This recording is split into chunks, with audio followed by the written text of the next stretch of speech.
Everyone, welcome back to Anshu commerce study. मैं हूं अंशु और आज हम लोग पढ़ने वाले हैं माइक्रो इकोनॉमिक्स के third chapter means law of demand. Demand का एक मेन टॉपिक, मेन पॉइंट। तो चलिए इस पार्ट में हम लोग स्टार्ट करते हैं मांग वक्र का ऋणात्मक ढलान, या जब कीमत गिरती है तो वस्तुओं की मांग अधिक होने का कारण। इसका मतलब है जो इस चैप्टर में हम लोग इस बारे में पढ़ेंगे कि जब कीमत गिरती है, जब किसी वस्तु की कीमत घटती है तो उसका मांग क्यों बढ़ जाता है, मांग वक्र का ढलान ऋणात्मक क्यों होता है। का आंसर क्वेश्चन में आता है, तो यह टॉपिक हमारे लिए बहुत इंपॉर्टेंट है। इस टॉपिक को हम लोग अच्छे से समझेंगे। तो चलिए समझते हैं। तो जब कीमत गिरती है तो वस्तु की मांग अधिक होने का जो कारण है, उसका पहला कारण है ह्रासमान सीमांत उपयोगिता का नियम मींस DMU, सीमांत उपयोगिता। मांग का जो नियम है वही DMU है और वही ह्रासमान सीमांत उपयोगिता है। तो चलिए समझते हैं ह्रासमान सीमांत उपयोगिता को। तो ह्रासमान सीमांत उपयोगिता में हम लोगों ने क्या समझा कि इसमें जब वस्तु की कीमत गिरती है तो उसकी मांग बढ़ती है, पर ऐसा क्यों होता है उसे हम लोग समझते हैं। तो हम लोग जानते हैं कि उपभोक्ता, कंज्यूमर, किसी वस्तु का निरंतर उपभोग करता है जब तक कि उसे उस वस्तु से अधिकतम संतुष्टि प्राप्त न हो जाए। तो जैसा कि हम लोगों ने पहले समझा था कि जब हम लोगों को बहुत जोर की भूख लगी होती है तो एक रोटी खाते हैं, एक रोटी से बहुत संतुष्टि मिलती है। जैसे ही दूसरी रोटी खाते हैं संतुष्टि कम हो जाती है, तीसरी रोटी खाते हैं संतुष्टि और कम हो जाती है, चौथी रोटी खाते हैं संतुष्टि और कम हो जाती है। इसका मतलब हम लोगों ने क्या समझा था कि जैसे जैसे हम लोग किसी वस्तु का उपभोग करते जाते हैं उससे मिलने वाली उपयोगिता घटती जाती है। ठीक, तो जैसे ही उससे मिलने वाली उपयोगिता, संतुष्टि घट जाएगी, उपभोक्ता उसी वस्तु को कम से कम कीमत पे खरीदने के लिए तैयार होगा। तो चलिए इसे हम लोग एक और उदाहरण के द्वारा समझते हैं। ठीक, जब आम का सीजन शुरू होता है, जब आम का सीजन शुरू होता है और वह 100 रुपए केजी भी मिलता है, फिर भी इंसान 1 केजी खरीदता है, उसका उपभोग करता है। पर जैसे जैसे वह आम खाते जाता है, सीजन आगे की ओर बढ़ते जाता है, एक समय ऐसा आता है कि जब 1 केजी आम का दाम 100 रुपए हो तो कोई नहीं खरीदना चाहता, पर उसी जगह उसी आम की कीमत अगर 100 का 2 केजी, 100 का 2.5 केजी, 100 का 3 केजी हो तभी उपभोक्ता खरीदना चाहता है। क्यों? क्योंकि वह आम को निरंतर रूप से खाते खाते उससे संतुष्ट हो गया है, जिस कारणवश जब उस वस्तु की कीमत घटेगी तभी वह उसकी अधिक से अधिक मात्रा का मांग करेगा। तो हम लोगों ने इसे समझ लिया। जो पहला रीजन क्या आ गया, तो कीमत गिरने के कारण मांग बढ़ती है। इसका पहला रीजन है ह्रासमान सीमांत उपयोगिता नियम, लॉ ऑफ DMU।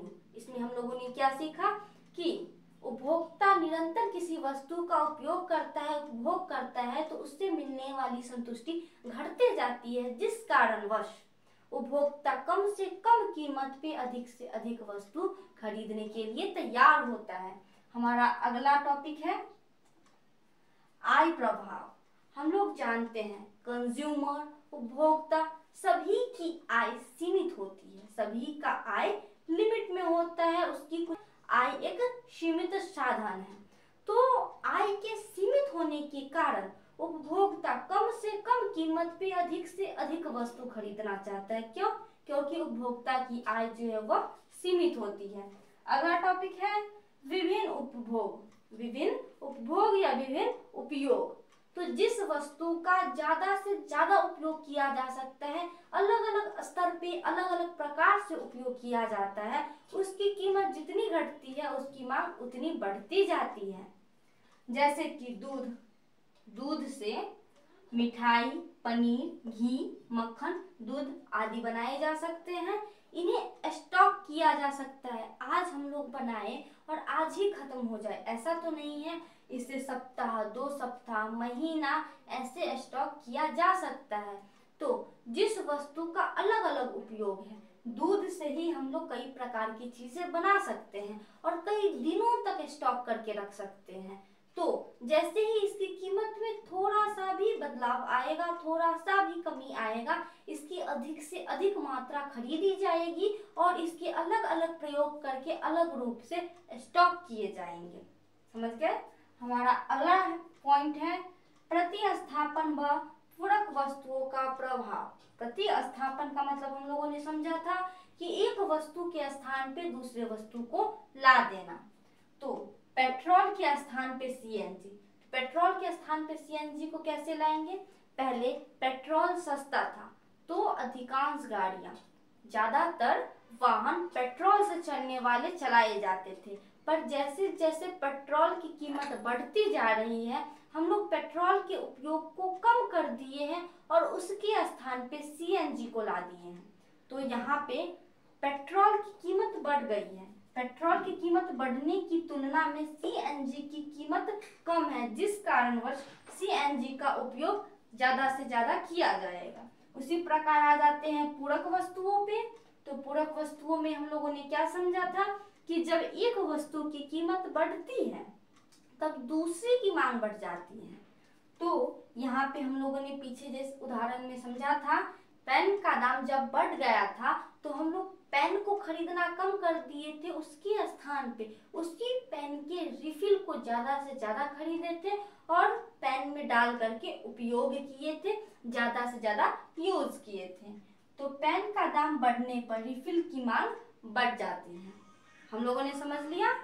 तो इस टॉपिक में हम लोगों ने क्या समझा कि किस कारणवश वस्तु की कीमत घटने पर वस्तु की मांग बढ़ जाती है।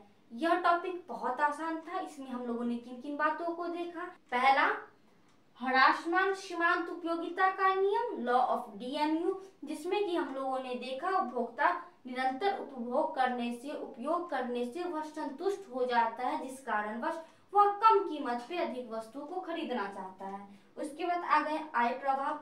इसमें हम लोगों ने क्या देखा कि उपभोक्ता की आय सीमित होती है, जिस कारणवश कम से कम कीमत पे वो अधिक से अधिक वस्तु खरीदना चाहता है। उसके बाद विभिन्न उपयोग, तो जिन वस्तुओं के विभिन्न उपयोग होते हैं उनकी कीमत थोड़ी सी भी कमेगी या फिर नहीं भी कमेगी, नॉर्मल दाम पे, फिर भी इंसान उसे खरीदेगा, उसका उपयोग करेगा विभिन्न तरीकों से और उसे स्टॉक करेगा। अगला प्रतिस्थापन व पूरक वस्तु।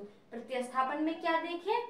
जो पेट्रोल के स्थान पे सीएनजी का मांग बढ़ गया, क्यों? क्योंकि पेट्रोल की दाम बढ़ गई थी। उसके बाद पूरक वस्तु, पूरक में क्या देखें? पेन के स्थान पे रिफिल की मांग बढ़ गई, क्यों? क्योंकि पेन का दाम बढ़ चुका था। तो हम लोगों ने इस टॉपिक को अच्छे से समझ लिया है। अभी के लिए बस इतना ही, मिलते हैं अगले पार्ट में नए टॉपिक के साथ। आज के लिए बस इतना ही, धन्यवाद।